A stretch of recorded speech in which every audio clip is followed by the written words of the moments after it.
여의도 맨션 구독자 여러분 안녕하십니까, 박정호입니다. 안녕하십니까, 조PD입니다. 형님, 오랜만에 우리 명지대학교 실물투자분석학과 모집이 떴네요. 맞아. 이거 광고 안 하면 나 학교 윗분들한테 욕 대차게 먹는다. 넌 임마 그 유튜브니 라디오니 지 하고 싶은 건 다 하고 다니면서 학교 홍보도 안 하냐 이럴 수가 있어요. 20만 채널인데요. 네. 자, 여러분, 저희 학교에 또 신입생을 모집하고 있습니다. 네. 근데 이번엔 조금 그 광고도 있지만 정말 중요한 얘기를 하나 해드리려고 그래요. 네. 뭐냐면 돈 공부 진짜 너무 안 하셔. 돈 공부. 지난 한 해, 2025년 한 해 동안 네. 우리 종합주가지수가 사상 최초로 4천을 찍었단 말이에요. 그렇죠. 그래가지고 또 우리 종합주가지수 4천 찍는데 삼성전자 주가가 안 오르거나 SK 하이닉스가 안 오르고 4천을 찍을 수가 없거든. 그렇죠. 워낙 비중이 크니까. 시가총액이 있으니까. 그럼. 그래서 삼성전자 같은 경우는 한 5만 원 언저리에서 시작해서 10만 원이 훌쩍 넘었고, SK 하이닉스도 뭐 우리들끼리 그런 소리 됐어. 이러다 100만 원 가는 거 아니야? 막 이랬거든. 자, 그런데 이렇게 주요 대장주들이 이것뿐만 아니라 그 묵직한 은행주들, 증권주들 다 달렸는데 작년 한 해 실질적으로 주식 투자해서 돈을 못 번 사람이 근 30%가 넘어. 이런 장에서도. 이런 불장에서도. 이거는 진짜 문제가 심각한 거야. 그런데 내가 이게 실제 통계를 보기 전에 작년 한 해 동안 뭐 나도 강연도 가고 뭐 세미나도 가고 여러 가지 할 거 아니야. 그럼 이제 어디 가서 나 만나면 그래도 박 교수님 반갑습니다. 유튜브 잘 봐요. 딱 이러고 있다가 근데 저 이런 거 하나만 여쭤볼게요. 이런 분들 있을 거 아니야. 네. 그런데 내가 몇 번이 아니라 진짜 몇십 번 이 질문을 받으면서 이런 질문 하시는 분 돈 못 법니다. 이 얘기를 언젠가 하고 싶었는데 그분들에게는 대놓고 면전에다 이렇게 얘기하면 결례잖아. 그렇죠. 또 그렇죠. 반가워서 그냥 덕담 차원에서도 아유 뭐 내가 박 교수님 거 챙겨보는 사람으로서 이거 한번 꼭 물어보고 싶었는데 이런 분에게 그 소리 하면 또 이거 결례잖아. 그렇죠. 그래서 이번 기회, 이번 영상을 빌려서 왜 우리가 돈 공부를 해야 되는지 확실히 말씀드리려고 하는데, 자, 제일 많이 듣는 거. 첫 번째, 제가 투자한 주식이 금액이 얼마가 됐는데 팔아요, 말아요? 그 질문이 제일 많아요. 팔아요, 말아요. 이거는 올라서 팔아요, 말아요도 있고 떨어져서 팔아요, 말아요도 있어. 너는 그 질문을 누군가에게 해본 적 있니? 저는 해본 적 없어요. 왜? 뭐 주식이라는 게 뭐 그렇잖아요. 이익이 생기면은 뭐 본인한테 귀속되는 거고, 뭐 잘못이 생겼을 때도 이제 본인이 책임지는 거라고 생각했기 때문에. 묻지 않고 내가 알아서 판단한다. 내가 판단하고 뭐 내가 결정하는 거죠. 뭐 그것도 그냥 맞는 얘기지. 그런데 이제 그분들이 그런 판단을 할 때 약간 그래도 전문가라고 이게 돌아다니는 놈이 있으니 요놈한테도 물어보고 내 참고를 하겠다 이런 말인 거지. 내가 말했다고 뭐 전적으로 팔고 사고 하겠어? 근데 대부분 또 그래요, 진짜로. 결국은 내가 하고 싶은 대로 해요. 맞아. 근데 내가 이렇게 결정을 이제 잠재적으로라도 이렇게 했는데 그거에 대한 동의를 얻고 싶어 하시는 분들이 많아요. 자, 그런데 나는 뭘 얘기하려고 하냐면 주가가 올랐다 떨어졌다는 그 회사 주식을 팔아야 될지 사야 될지의 이유의 관건이 아니야. 설명을 해줄게. 우리 제가 진행하던 라디오에도 한 분이 한번 출연해 주셨어요. 그 단돈 500만 원, 1억 가지고 500억 부자가 되신 지난번에도 언급해 박도환 주셨어요. 그분. 근데 그분은 투자했던 종목이 두산 지주사를 투자했고 두산 에너빌리티를 투자했는데 이 종목들은 최근 한 2, 3년 동안 하루에 무거운 회사들이거든. 그럼에도 불구하고 하루에 주가가 10%씩 빠지고 또 7, 8% 오르고 막 이런 적이 많아. 그러면 사람은 어떻게 되냐 하면 예를 들어서 본인이 그 주식을 뭐 단돈 1억을 그분은 거의 몰빵 스타일이야. 1억을 거기다 몰빵했어. 근데 그게 50억이 됐어. 그럼 너 어떡할래? 일단 좀 안정적으로 얼마를 빼고 싶은 그런 욕구가 생기죠. 바로 이제 그러면 그분은 500억 부자가 못 된 거야. 그렇죠. 자, 그래서 여기서 중요한 얘기를 해드리려고 하는 거예요. 주식에서 돈을 빼야 될지 말아야 될지는 이게 많이 올랐으니까 빼야 되느냐 그런 법은 없어요. 내가 그 주식을 살 때 처음 그 주식을 샀던 이유들이 있지 않습니까? 그 이유들을 적어봐. 근데 이 이유가 아직 안 없어졌어. 그리고 이 이유가 아직도 내 생각대로 진행되고 있어. 그럼 더 오를 건데 왜 팔아? 그냥 조금 우리 삼성전자도 마찬가지야. 제가 제 라디오에서요 삼성전자에 대해서 저는 적지 않은 포트에 담았다라고 말씀을 드렸어요. 여러 번 뭐 말씀을 해주셨어요. 그래서 그때 비아냥도 들었어. 저 경제 전문가랑 돌아다니는 놈도 삼성전자에 산다야. 진짜 나 이 소리도 진짜 많이 들었어. 물론 제가 추천했다가 떨어진 것도 있죠. 지금 뭐 제가 무슨 쪽집게입니까? 하여튼 근데 가장 자신 있으니까 가장 자신 있게 추천했다고. 그런데 저희 학교 수업에서도 추천했어요. 그랬더니 나의 제자들이잖아, 어떻게 보면. 교수님. 무슨 삼성. 교수님 왜 그러신 거예요? 그때 이런 분위기야. 그때 한참 또 그 삼성 뭐 위기론 뭐 이런 것들 막 있었어요. 맞아. 예. 근데 나는 딱 내가 삼성하고 일도 하는 것도 있지만 전반적인 맥락에서 이거 삼성 이제 오르겠는데 싶었어. 그래서 나는 꽤 담은 거야. 근데 많이 올랐지. 그래서 10만 원까지 이제 올 때도 나는 중간에 잠깐 뺐다가 관망해야 되니까. 이것도 중요한 거예요. 이게 매매 패턴 좀 이따 설명드리겠지만. 자, 그런데 잠깐 빼서 악재가 있는지 호재가 있는지 확인하려고 요 정도 먹고 뺄까 이렇게 봤다가 딱 내가 체크를 해봤던 그 리스트 있잖아. 내가 이 회사 주식에 투자했던 이유들. 아직까지 진행돼서 더 갈 게 많아. 한두 개만 저 이제 다 시장에 완전 반영된 거지. 그럼 계속 가도 되겠네 해서 다시 넣은 거야. 거래 비용 얼마 넣은 거? 그건 뭐 중요한 게 아니잖아요. 판단할 때는 잠깐 빼놔도 되는 거니까. 그래서 다시 넣었지. 다시 넣어서 쭉 가더라고. 10만 원까지. 10만 원 넘게. 물론 내가 예상했을 때는 이쯤 되면 한 13만 원, 15만 원 근처까지 왔어야 되는데 덜 올랐다도 있었어. 하지만 내가 얘기했던 여러 가지가 그때 당시에는 괜찮다 싶어서 나는 10만 원대까지 계속 들고 있었던 거야. 자, 그래서 정리를 하면 투자를 하실 때 돈을 뺄지 안 뺄지를 결정하는 가장 중요한 요소는 내가 투자한 이유가 사라져 버렸다면 이제 그 회사에 투자할 이유가 없어진 거예요. 그럼 빼셔야죠. 네. 가격이 일정 부분에 도달했다고 빼는 거는 이제 아니다라는 거죠. 그리고 물론 더 정확히 말하면 내가 이 투자한 이유들로 인해서 나는 이 회사의 주가가 적정 주가가 얼마라고 봐까지 같이 있으면 좋아. 근데 그 적정 주가라는 건 정말 죄송하지만 저도 투자론 수업과 유사한 걸 저희 학교에 개설해서 가르치고 있고 많은 걸 하지만 우리 가만히 생각해 보세요. 코로나19 때 갑자기 그렇게 투자론 수업 듣고 저희 학교에서 저한테 배워간 애널리스트도 있고 전문가들도 있지만 이 사람들이 코로나 터져서 유동성 쏟아지니까 갑자기 목표 주가를 다 수정했어. 수정하죠. 그건 무슨 소리다? 시장에 쏟아지는 유동성의 정도, 그 다음에 금리 수준 이런 거에 따라서 수급 상황이 달라져서 적정 주가라고 우리는 이 회사는 얼마가 적정 주가라고 평가합니다가 금액대가 달라지는 거예요.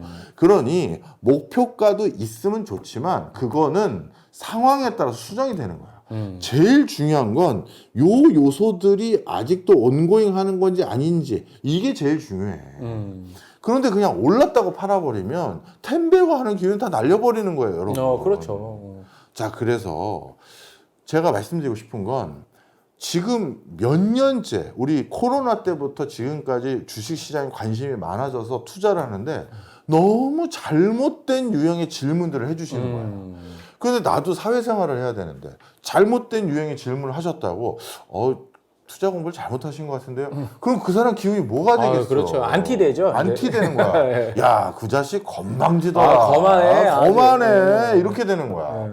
저도 제가 그렇다고 무슨 정치할 건 아니지만 기본적인 에티켓의 사회생활은 저도 하고 싶을 거 아니겠습니까? 그래서 제가 오늘 이 자리를 빌어서 고해성사를 하지만 그런 질문은 적합한 게 아니에요. 자, 그러면 이런 잘못된 인식들 너무 많다는 거야. 그러면 대세 상승장에서도 나만 돈을 못 벌어. 요번 장에서도 뭐 한 30% 이상이 돈을 못 벌었다는 손실을 봤다니까. 그러니 이거는 정말 투자 공부를 체계적으로 안 해서 생기는 대표적인 현상이에요. 그러면은 형님 제가 질문을 할게요. 우리가 지금 명지대학교 실물투자분석학과 요거 신편입생 모집 띄워놓고서 얘기가 시작됐잖아요. 근데 이제 구독자분들이나 여기 시청하시는 분들이 이제 그런 얘기를 할 수 있어요. 교수님, 저는 나름대로 뭐 재테크 채널도 구독 많이 해서 보고 있고요. 그리고 재테크 관련된 책들도 서점에 가서 뭐 제가 열심히 공부하고 있어요. 근데 왜 우리 명지대학교 실물투자분석학과에 들어와서 체계적으로 공부를 해야 되는 거죠? 자, 중요한 얘기야. 예를 들어서 이건 내 상황이야. 내가 중국 경제가 어떻게 탈바꿈 되느냐 여기에 대해서 말해달라고 어느 유튜브 채널에 초대를 받았어. 그럼 중국 경제를 얘기해 주러 갔잖아. 그런데 그쪽 사람이 그 중국 경제를 얘기하는데 질문을 나한테 이렇게 했어. 그런데 중국 하면 반도체 굴기 이걸 빼놓고 중국 경제를 얘기할 수 없는데 중국의 반도체 상황 어떻습니까? 질문을 해. 그럼 그 질문을 대답하다가 그분이 물어보는 거야. 그럼 중국의 반도체가 그 정도 수준까지 올라왔다면 우리 한국의 반도체 기업에게 위기인데요? 이렇게 얘기하는 거야. 그럼 맞습니다. 이제 한국의 반도체 기업들이 이게 안심하면 안 될 단계가 된 건데요. 하면서 내가 얘기를 했어. 그럼 그 얘기를 듣고 무슨 판단을 한다? 한국의 반도체 기업 다 팔아야겠네. 댓글이 그렇게 나와. 아니면 그 방송에는 댓글이 그렇게 안 써 있는데 다른 내가 방송에 가서 갑자기 내가 저는 삼성전자 좋아 보이는데 그럼 저 새끼 한 입에 다른 얘기하네? 다른 데서 이렇게 했었다고. 뭐 어디 출연해서 이렇게 얘기했었다고. 자, 그런데 여러분 이것도 문제예요. 그래서 공부를 하고 유튜브를 보셔야지 유튜브만 보고 공부를 한다는 건 앞뒤가 안 맞는 거야. 유튜브를 보는 거를 공부한다라고 착각하면 안 된다는 거예요. 안 되고 유튜브는 정보를 얻는 거야. 자, 그럼 정리를 해볼게. 그럼 그 말은 뭐고 이 말은 뭐냐. 자, 우리가 어느 회사에 투자할 때 그 회사에 투자해야 될지 말아야 될지 결정할 때 그 회사의 경쟁력이라는 걸 우리가 분석할 거 아니야. 그럼 경쟁력을 분석할 때 내가 삼성전자의 경쟁력을 분석할 때 중국 반도체 회사와의 상호 비교만 하고 그걸 바탕으로 투자할지 말지 결정하나? 아니죠. 아니지. 중국 반도체 회사와의 경쟁 관계, 그 다음에 비교 우위, 이 부분에서는 삼성이 나에게 마이너스 점수를 받았어. 그런데 미국 빅테크 기업의 의존성, 이건 플러스를 받았고 TSMC는 이미 다 발주가 꽉 차서 2년 동안 더 받을 것도 없다? 이것도 플러스를 받았어. 그리고 우리나라 정부에서 이제 신규 투자를 AI 기반으로 데이터 센터를 짓고 뭐 하는데 그래도 정부 거버넌스의 데이터 센터들 같은 경우는 미국 빅테크 기업에 의존할 수가 없거든. 이건 소버린, 주권에 그렇죠. 대한 거니까. 그렇죠. 그럼 그건 누가 추가로 발주를 해줘야 되는데 거기에 대해서 가장 공신력 있게 데이터 센터 건립을 삼성물산 건설부터 다 일괄적으로 해줄 수 있고 삼성 S1을 비롯해서 이게 보안 시스템까지 같이 패키지로 들어갈 수 있다? 삼성 말고는 없어. 미국에 있는 SK 하이닉스 반도체 공장의 보안도 삼성 S1에서 해. 외국 기업에 맡길 수는 없잖아. 이 정도면 이것도 플러스. 그래서 그런 정보들은 인터넷에서 구할 수는 있는 거잖아요. 있는 경우도 있고 없는 경우도 있어. 자, 그런데 여기서 중요한 건 그게 아니라 나는 그 중국 경제를 얘기할 때 중국 반도체와 삼성을 비교한 그 맥락만 그 영상 클립에서는 얘기해야지. 내가 완전 격가지로 그것 때문에 삼성을 딥다 얘기하고 오면 이건 방송 콘텐츠가 산으로 간 거잖아. 그렇죠. 그럴 시간도 없잖아요. 또. 시간도 없고. 그러면 그 맥락 하나로 마이너스 점수를 줬지만 내가 다른 걸 다 삼성에 플러스를 줘서 나는 삼성에 투자하라고 얘기한 걸 수도 있잖아. 그렇죠. 이해했지? 네. 자, 그러니 투자에 대한 정보를 유튜브에서 많이 들으실 때 1차적으로 이 정보들이 원래 투자란 어떻게 하는 건데 저 양반은 그 투자란 어떻게 하는 거에 대한 부분에서 요 부분만 얘기한 거구나를 인지해야지. 우리 반도체 회사들 끝났어. 이제 중국 난리 났네. 박정호가 그렇게 얘기했다고. 이래 버리면 이제 뭐 제가 좋아하는 뭐 이선엽 대표님부터 해서 윤지호 센터장님부터 해서 다들 술 한잔 하면서 정우야 또 날 또 욕하면 내가 너 알잖아 그런 의견이 아닌 거 이렇게 되는 거야. 자, 그래서 일단 뭔가 큰 틀의 투자관, 투자 프레임, 투자란 어떻게 판단하고 어떤 절차를 거치는 거다라는 걸 알지 못하고 그냥 그 회사에 대해서 얘기 좀 해주세요. 그럼 그 프레임으로만 얘기를 하게 되는 거야. 주먹구구식으로 그냥 그렇지. 하게 되는 거야. 그러니 오해가 너무 중구난방이 돼. 만약에 유튜브 클립으로만 예를 들어서 내가 공부하겠다 그러면 삼성에 대해서 중국에 대한 팁을 하나 내가 얘기한 걸 누군가가 얘기한 걸 들었다. 그러면 이제 다른 걸 해야지. AI와 삼성전자 이렇게 검색을 하시던 아니면 TSMC와 삼성전자 이렇게 검색을 하시던 해서 그 관점에서는 또 어떻게 삼성을 얘기했는지 다 봐야 될 거 아니야. 바로 그게 중요한 거야. 자, 그 다음에 또 하나가 있어. 또 하나는 뭐냐면 아니 박 교수님 분명 올 초에 환율 어떻게 된다고 얘기하지 않으셨어요? 근데 지금 뭐야? 왜 딴소리 해? 이것도 또 이제 우리는 또 섭섭하지. 자, 이거 제가 몇 번 얘기 드렸어요. 경제학자들은 말을 아주 심할 경우는 어제 했던 얘기를 오늘 바꿔요. 그렇죠. 왜? 예를 들어서 극단적인 걸로 얘기 드릴게요. 그래야 이해가 더 편할 그렇죠. 테니까. 갑자기 전쟁 났는데 증시에 대한 전망을 그대로 유지하라고? 저는 그 형님이 이 얘기 하시기 전에 그거 딱 떠올랐어요. 뭐? 9.11 테러. 9.11 테러. 우리가 예측할 수 없는 거잖아요. 9.11 테러 났는데 이걸 그대로 한다고요? 예. 그리고 알고 봤더니 삼성하고 TSMC가 당연히 무슨 뭐 연대에서 새로운 길드를 조성한다라고 준비하고 있었다가 어제 파토 났다고 했는데 분위기가 어제부터 그 계약이 난항이라는 얘기가 들렸는데 반도체 시황에 대해서 똑같이 전망한다고요?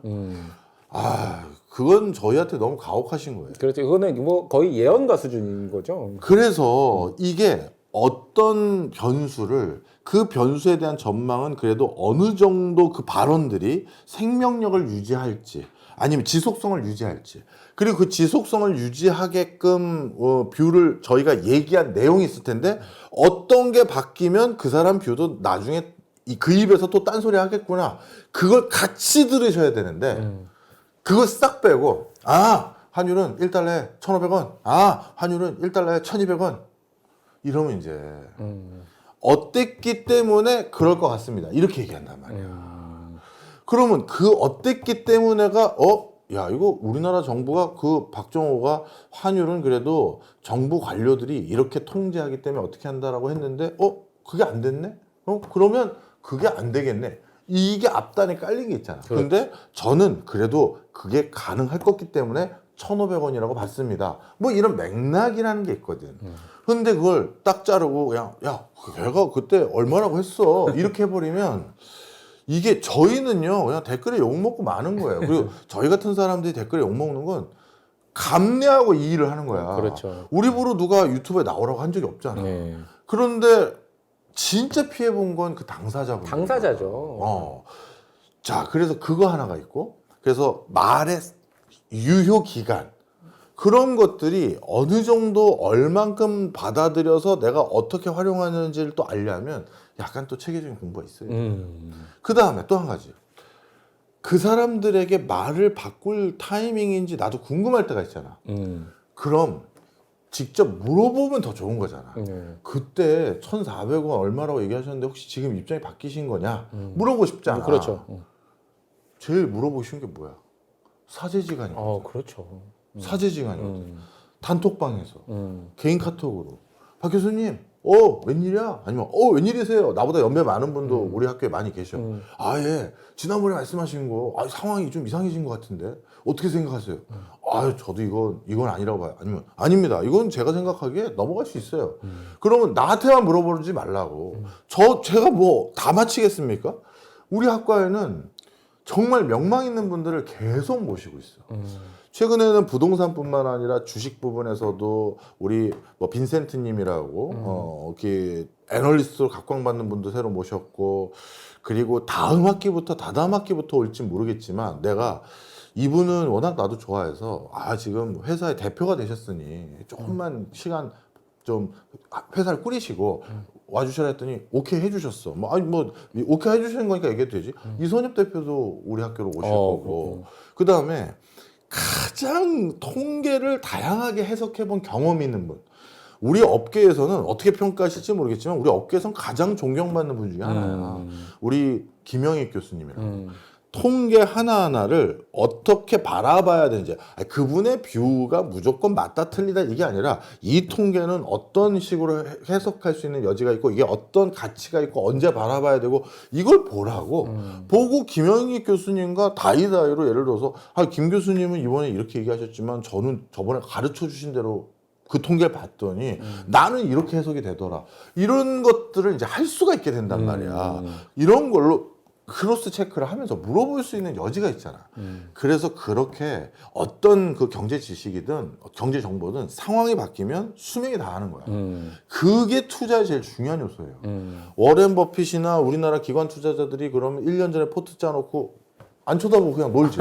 그렇죠. 왜 그걸 샀다 아니, 팔았다 계속해? 10년 전에 차려놓고 그냥 놀면 말지. 되죠. 그러니까 그것도 너무 과한 거예요. 자, 그러다 보니 지금 이게 문제가 돼버렸어. 돈 벌 거리는 천지야.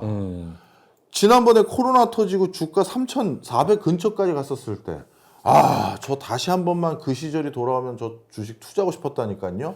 했던 분들 부지기수인데, 몇 년 안에 주가 4,000 찍을 수 있는 또 기회가 또 왔는데, 30% 가까이 손실을 본다고. 제가 단언컨대 말씀드리지만, 또 돈 벌 쓰나미급 기회는 또 옵니다. 근데 그 기회를 체계적으로 경제적인 접근을 하는 방법을 몰라서 그냥 아까 말한 것처럼 야, 박 교수가 어떤 영상 클립에서 뭐라고 했어? 아니면 뭐 김영익 교수가 뭐라고 했어? 김영익 교수님도 내가 보기엔 오해가 너무 많은데 너무 점잖은 분이니까 아, 제가 잘못했죠. 이런 분들이야. 선비시죠. 선비. 이선엽 이사님도 대표님도 요즘 뭐 예를 들어서 어디서 내가 얘기했는데 그걸 그렇게 또 해석하시네? 당황하신 분들 많아. 자, 그래서 정리하겠습니다. 네. 진짜 공부를 하세요. 근데 만약에 혼자서 공부를 하기가 어렵다. 그러면 그 재미있게 공부하고 싶으면 일주일에 꼭 한번 이 술 한잔 하는 자리가 있어요. 대학원, 야간 대학원이니까. 야간 대학원입니다. 그래서 그 술자리에서 진짜 허심탄회한 얘기. 그리고 뭐 저도 교수님 그때 뭐 그 주식은 어떻게 하셨어요? 그래서 나 아직 들고 있어. 그래서 그래요? 아, 저도 교수님 말 듣고 따라갈까 했는데 주저했는데 그새 조금 올랐대? 아니면 조금 떨어졌대? 그래도 계속 가지고 계실 거예요? 난 가지고 계실 건데? 그렇게 이제 얘기하는 자리도 있거든요. 그런 게 하나 필요하고 또 한 가지. 이거 내가 계속 얘기하는데 워렌 버핏도요. 10개의 종목을 살면 10개가 다 오릅니까? 아, 그럴 수 없죠. 워렌 버핏 손실 본 거 많아요. 네. 자, 누군가가 그 삼성 사셨어요? 예, 삼성 샀습니다. 저 사람 삼성 샀다. 삼성 사자 했어. 근데 손실 봤어. 저 사람 왕창 꽝이야. 이럴 수 있다고. 그렇죠. 그런데 알고 봤더니 그 사람이 산 포트에 15개가 있는데 네. 그 15개 중에 빠진 7개가 그 중에 하나가 삼성일 수 있잖아요. 네, 그렇죠. 나머지 7개가 완전 떡상해서 엄청난 2배, 3배 수익률을 거두는지도 모르잖아요. 손실을 메우고도 남죠. 그렇지. 자, 무슨 소리냐면 원래 투자를 얘기할 때는 포트 전체를 추종할지 말아야 될지를 같이 고민해야 돼요. 예를 들어서 누군가가 비트코인이 아니라 이상한 알트코인 센 거를 추천했어. 그런데 알고 봤더니 그 사람은 자기 여러 포트 중에 그게 가장 리스크 테이크를 한 거야. 네, 그렇죠. 그거는 내가 전 금액이 깡통이 돼도 나는 뭐 전체 포트에서 5%만 담았기 때문에 아무 데미지 없고 오히려 그 5% 담았지만 그게 떡상을 하면 대박이 날 거라고 생각해서 5% 담은 건데 그 사람이 자기 계좌를 전부 가지고 그 방송을 하진 않을 거 아니야. 그렇죠. 그냥 나는 그냥 도파민 충전하려고 그래서 조금 사놓은 건데. 맞아. 그래서 저는 알트코인은 뭐 이렇게 가지고 있어요. 이게 이렇게 유망해 보여서 했는데, 야, 걔도 그거 했대. 이렇게 돼서 거기에 투자 비중을 높인다. 이거 서로 바이어스가 있는 거라고. 네. 자, 그래서 정리를 하자면 차라리 추천을 받고 싶으면 워렌 버핏 포트를 그대로 따라가시던지, 아니면 캠피셔 그 포트 그대로 따라가시던지, 그냥 그렇게 하셔야지. 한 종목을 얘기한 건 그 사람이 그 포트에서 그걸 담았다는 정도로 이해를 해야 되는 거야. 그리고 그 사람의 그 포트 담은 그게 당연히 오를 가능성보다 떨어질 가능성이 조금 더 많아. 통상적으로 우리가 업계 최고 구루들이 4할 칩니다. 4할. 4할 타율이면 이게 누구야 이거? 톱타들 완전. 우리 이종범이 마지막 4할 타자 될 뻔 말 뻔 하지 않았나? 아, 거의 현실에서는 4할 타자는 있을 수 없죠. 그러니까 그래서 이 4할을 꾸준히 치면 그럼 워렌 버핏 되는 거예요, 여러분. 슈퍼스타 되는 거죠. 자, 그래서 4할이면 그 사람한테 추천받은 두 종목 중에 하나도 떨어진다는 얘기잖아요. 그 전체를 공유받을 수 있어야 돼요. 전체에 대해서 같이 얘기해야 되고. 자, 그런 것들은 뭐 그 대안 중에 하나는 저희 학과도 될 수 있다. 그래서 좀 이렇게 대세 상승 장에서도 30%를 깨먹었다? 이건 우리 모두 뭔가를 놓치고 있다라고 생각하시는 것도 맞을 겁니다. 오늘은 하여튼 저희 학교 또 높으신 분들이 광고 좀 하라고 지적한 것도 있고 광고를 하나 했습니다. 근데 투자에 대해서도 중요한 생각 가지셔야 됩니다. 끝.